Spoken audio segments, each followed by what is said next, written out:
قل يا أيها الذين هادوا إن زعمتم أنكم أولياء لله من دون الناس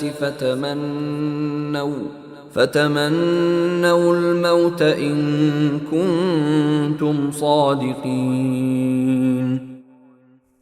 اے پیغمبر ان سے کہو کہ اے لوگو جو یہودی بن گئے ہو، اگر تمہارا دعویٰ یہ ہے کہ سارے لوگوں کو چھوڑ کر تم ہی اللہ کے دوست ہو تو موت کی تمنا کرو اگر تم سچے ہو۔ ولا يتمنونه ابدا بما قدمت ايديهم والله عليم بالظالمين۔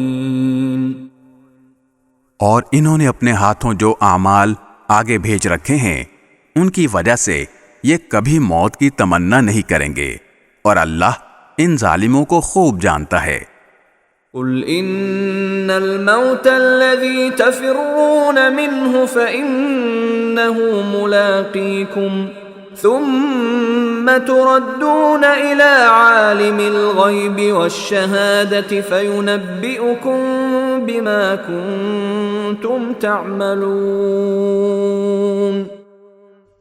کہو کہ جس موت سے تم بھاگتے ہو وہ تم سے آ ملنے والی ہے، پھر تمہیں اس اللہ کی طرف لوٹایا جائے گا جسے تمام پوشیدہ اور کھلی ہوئی باتوں کا پورا علم ہے، پھر وہ تمہیں بتائے گا کہ تم کیا کچھ کیا کرتے تھے۔